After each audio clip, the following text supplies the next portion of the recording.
very good day to you. Welcome to Herman Manyora's channel. My name is Jadel Tabero here for today's political conversation. Sir, how are you doing today? You've made us social distance. You're not scared of Omicron? Omicron. Ogopa. Ogopa. This is not a joke. You're so far from me today. Yes, it's not a joke. And you're keeping on Next your mask. time I'll even be farther from you. Next time? Yes, yes. Okay, let's get into today's political conversation. It's been long since we talked. So much has happened. We didn't even talk about Jamhuri Day. You know, we didn't talk about Raila's Azimio quite intensively. Let me talk about Jamhuri Day as we start. Uhuru breaking protocol. People are still talking about it. Making Raila speak even after he has made his speech. Do you think the president is setting a bad precedent, making people speak after him? Nothing. This is a small matter. People are in the world, people are becoming less and less rigid, less and less formal. People are beginning to be more relaxed, even in the manner of dressing. I mean, the people who used to serve us in the banks were rigidly in tie Monday to Saturday. Today you see them in t-shirts. The world is changing. Okay. So the president inviting a statesman, and he has invited other people. He has invited other heads of state. The other time in Kisumu, Madaraka Day, he invited the the president from Burundi. He also invited Raila in Kakamega. So what is, I'm not saying it wasn't new. Isn't this, it has happened before. Isn't this like making Ruto seem bad, the deputy president? No, I don't think so. I think in the order of things, truth be told, there are certain people who can not only be introduced by a certain category of people. Even in an ordinary event. We say MP stand up and introduce fellow MPs. We say, can the senator stand up and introduce his fellow senators? Governor Oparanya, please introduce fellow governors. So Uhuru introducing a head of state, it cannot be introduced by Ruto. And even introducing Raila, it can be Ruto or it can be Raila or it can be Uhuru. So Uhuru realized Ruto had not recognized Raila, and he thought, why not? I can recognize Raila. Yeah, it's quite, they are at par there. These are people. So Uhuru, Raila at par. They are there. You can't deny that. Raila is not Mudavadi or Kalonzo or Kafogo for that matter. This is Raila Odinga. You know, people are still speaking about his speech. They're saying it was a bold one, coming out and speaking about land grabbing. They have associated, so many people have associated it with William Ruto because of his ownership of Western Hotel. Yes. Would you say that that speech has made Raila come out now bolder than we used to see him before, now coming out? The Raila that was there in 2007. Of course, in any context, there will be some boxing. Even as sometimes the gloves will be pulled off and people will do bare knuckle. So we are getting there. We'll see people hitting each other more. We only hope that they don't make it too nasty. Because this is our country, they are brothers and sisters. We'll continue living here. But you'll see more of that. So would you say it was an advantageous position that Raila was put by the president to come out and speak and maybe speak about his agenda come 2022, the way Ruto spoke about kazi ni kazi in the same platform? Yeah, you see, Ruto used that to sneak in. Kazi ni kazi. And Machiavelli, of course, tells us one thing. Don't give your opponent an opportunity to answer. Yeah. So Uhuru was Machiavellian. Put in Raila at the time, Ruto cannot answer. You get it? And so Raila came out as the winner. Yeah, very Machiavellian. Okay, let's talk about what is happening also with Raila Odinga's campaign. He's now endorsed by the Democratic Action Party. Would you say his endorsements right now are about changing the perception that he doesn't have the numbers? Remember, once we talked, you told me that he needs to win the elections fairly. And not just fairly, but people need to believe that he had the numbers. Yeah. Would you say this is where he's leading into? Yeah, because I have told you before, I am not convinced, not in the least, that a person can beat Raila Odinga. Not Ruto, not anybody. I'm not convinced. Not now, maybe in future. However, the bigger problem is not Raila winning. The bigger problem is preparing the country for a Raila victory. Because I've said before, the way things have moved, if Raila beats Ruto, nobody will believe it.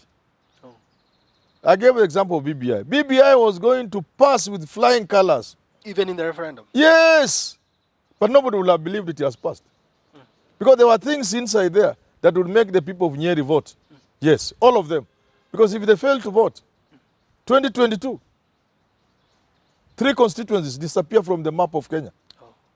They may not interfere in this election, but it means as we go to 2027, they will not be there unless you change, unless BBI comes up. Those three will go away, unless some population miracle will happen. You get what I'm saying? Yeah. Because you don't grow holding other constituencies constant. As you grow, the others are growing. And the quota, the arithmetics knocks you out. My Vihiga county will lose a constituency or so. So they will vote for it. Raila will win the election. Take this to the farm, like a friend of mine, Chirichi said, not to the bank. To the farm. To the farm so that it may grow. Oh. Listen. But Kenyans will not believe Raila has won. So the question of legitimacy will be hanging over Raila's victory. He must begin now by preparing Kenya for his victory. People must see the victory coming. And these things that are happening are part of that. There's a lot more to do. Because these are narratives in the media. He must have soldiers in the media that run the narratives, that overturn the hustler narrative, that has entrenched Ruto as an obvious victim. Is the perception changing now? We saw CS Munya coming out and saying, don't listen to the Mount Kenya now. We are going into the Mount Kenya region and we are going to speak to the people and we'll make sure before next year's elections, people have changed their minds with regards to Raila Odinga. Is the perception changing as you're seeing it? Yes, it's changing, but it's not an easy task. It's not an overnight thing. Raila must work at this thing. Because the country believes you can't beat Ruto. That's what the country believes. I mean, Uhuru and Raila will not like it, but that's the truth. This country believes Ruto is going to be president. That's a fact. The people, the crowd. Yes, that's the perception outside there. A euphoric perception. It may be going counter to reality, and you will not beat Raila. That you can take to the bank or to the farm. But the perception outside there is that Ruto is automatic victor. And therefore, since you are going to win anyway, you must work on perception. Do you think the hustler narrative is now bringing the savior perception of William Ruto, and that's why people out there are saying Ruto till the end? Do you think he has brought himself as the savior of the people? You see, he's riding on the wave of suffering. Kenyans are suffering. To say Kenyans are not suffering is to be stupid. Kenyans are suffering in all spheres. So he's riding on that. But the truth, however, what is he offering from an intellectual point of view that can change the situation? Nothing.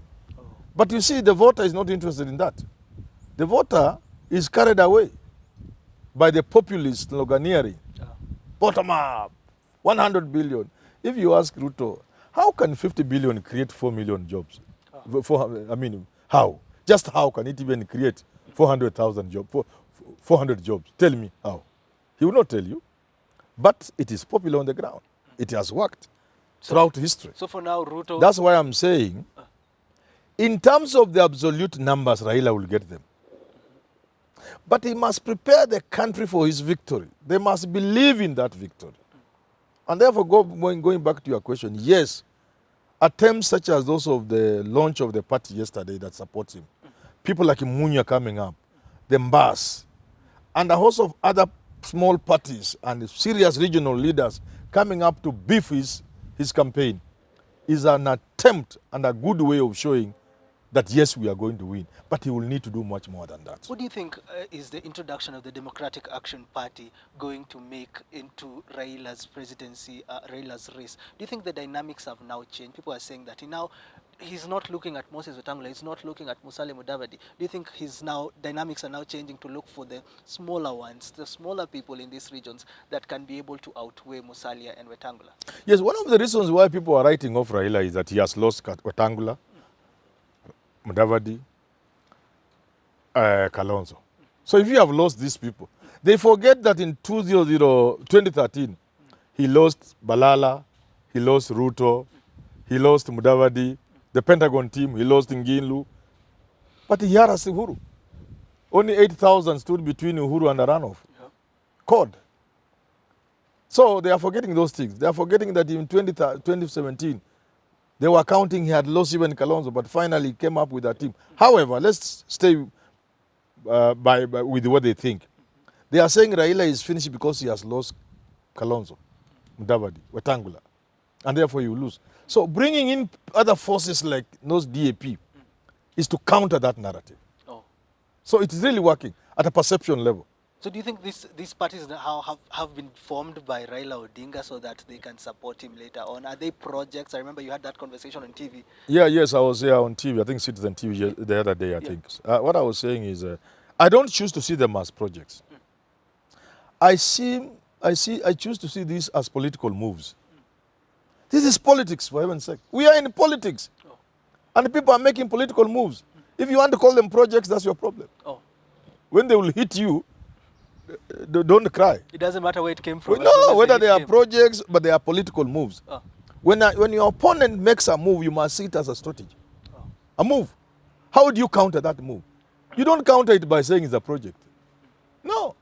Now, would you say that now these political parties are also a win for these candidates? Remember, Kabogo, former governor Kiambu, was speaking about Ruto lost him when he said he doesn't want to hear anything about small parties, and now they are coming out with their parties because they do not want to be rigged in things like nominations. Do you think this is the promise they are getting, that you will still have your party, you will be able to run, but you will still be in our alliance? Yeah, past experiences have been nasty for some people, where they have been messed within bigger parties, so they feel safer in smaller parties. But much more seriously is the fact that if you have a small regional party, you are bargaining power within the Raila administration, especially the Raila administration.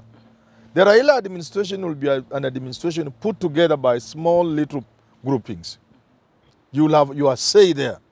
Because the way to look at it is, if Raila became president, or when he becomes president, I choose to say when he becomes If president. he becomes president. Or let's say if he becomes president. Yeah. That's much more neutral. Yes. He will not ignore the Mount Kenya people. You see? I'm not saying Ruto who can ignore them. Even Ruto will not ignore. But for Ruto, it's only the Mount Kenya people. He can ignore a lot of others and move on. But for Raila, he will not ignore these small groupings. So it's better for you as Amason Kingi to come up with your party and join the Raila presidency, where he will not ignore you for obvious reasons. Yeah. Like even being just having a functional majority in parliament. He can't ignore you. In that extent, Ruto is safer than Raila. Oh. So these people have realized if you go as Kafogo, you can be tossed off. Oh. But if you go as a political party that carries a region like Kiambu, nobody can ignore you. With several members of Yes. parliament. And since Ruto doesn't want those small parties, you push that in the direction of Raila Odinga, and he will not ignore you. Okay. Sooner, like I was saying, Ruto will discover it was a big mistake. It was a blunder. Ah. Yeah, to ignore those small parties. Okay, latest on his camp, he said that former Prime Minister Raila Odinga is stingy. He is not even giving in Harambes, he's not giving in churches. Is this the politics that can get him the numbers, speaking about giving out? And people tired of handouts now? You know, Ruto is a master of the game. He knows how to speak. He knows how to appeal to people. He takes something that is small but blows it, and it touches the people. So whereas we are fighting the culture of handout, he turns it around Oh. and uses it to hit at Raila. Oh. You get it? So And he does so successfully. It's not handout, it's helping the people. Yeah, and these guys are mean. We are we are helping to grow the word of God by building churches, by supporting church functions, by enabling bishops and pastors, giving them cars and things like those. Yeah. This guy is too mean. You get it, and it's working. But That's why I said, Yeah. for Raila, my friend, he has a lot of work to do in terms of perception. He must have an army of people who can work on narratives. Oh. But let me ask, do you think that giving to the churches and talking to the Christian community will help change the demography of elections? Because as of now, you've talked about it. It's just It doesn't right. change the demography. The church doesn't vote as a demography. Yeah. But it does keep glued his followers together. He already has followers. Ruto has followers. You see? His task is to keep them together. So all these things he's coming up with, all the narratives, is to ensure Raila doesn't penetrate his voters. He already has them. Oh. You know, the situation is this in this country. And the Raila team and Uhuru team must accept that this is a reality. The reality is that Ruto already has his voters. And they're enough for him to win the election. The task is up to Raila to infiltrate and make sure he moves some voters from Ruto to his camp. Oh. My thinking is that's a simple task to Raila. Because Simple. the Raila I know has no problem. The magnet you talk about. Yes, he will pull, he's a magnet. He will pull these votes to his side. So he will win the election. However, the people will not believe that Raila was able to penetrate the root of voters and bring them to his side. So he must do things that are dramatic, things that show all and sundry. This is actually happening. Do you see that happening with Azimio La Umoja? Things like those. Azimio La Umoja, he came out running for presidency last week in Kasarani. Is there something that you would like to see now happening? Is there something that you think Ruto should worry about? Of course, this Azimio movement is a major thing because it makes ODM become inferior to Azimio. When a Raila goes to Central, he's not going as ODM now. He'll be going as Azimio. Azimio then also becomes a clearing house. It becomes an umbrella for parties across the country. It becomes palatable in places where ODM was not going to be palatable. So those are the things that should worry Ruto. Yeah, especially in the context of him rejecting the smaller parties, which find a home in Azimio. Let me ask you then, as we wrap up, One Kenya Alliance, they seem to be dimming. They're not speaking as much as they were before. What is happening with them that the silence is getting into their homes? There was never anything called One Kenya Alliance. It was a small bubble. And typical of bubbles, it has to burst. So there's nothing like One Kenya Alliance. There was never anything like that. Will they get into Musalia Mudavadi? Will they be able to breach it? Who? Musalia Mudavadi, Raila Odinga getting Musalia. What I know is all these people will join Raila. Mudavadi may be a little stubborn, and I've said it repeatedly. He may be a little stubborn. He's feeling bitter with Raila and a little unhappy with Uhuru. I think something had been working. You know, these people don't learn. Mudavadi and Kalonzo had always believed Moi will make them president. And you look at their demeanor. Moi made them grow up like good boys so that they'll become president. Now, when that didn't happen, they didn't learn. Here is Mudavadi still hoping that Uhuru will make him president. I don't know when he will learn. So he's so bitter with Raila. He thinks he has spent so much on Raila in terms of resources and supporting him. And he's very unhappy with Uhuru because he thought Uhuru was going to support him. He must move out of that. He must grow out of that. He must know this is politics. And he must also know going into politics means you must have a thick skin. If he doesn't, people must hurt you, but don't allow it to at least not to show. If he doesn't go for the 2022 elections as a presidential aspirant, will he have any other chance of becoming president? If he doesn't go, it means it will only matter one thing. 2022 is a generation change period. Where will he be?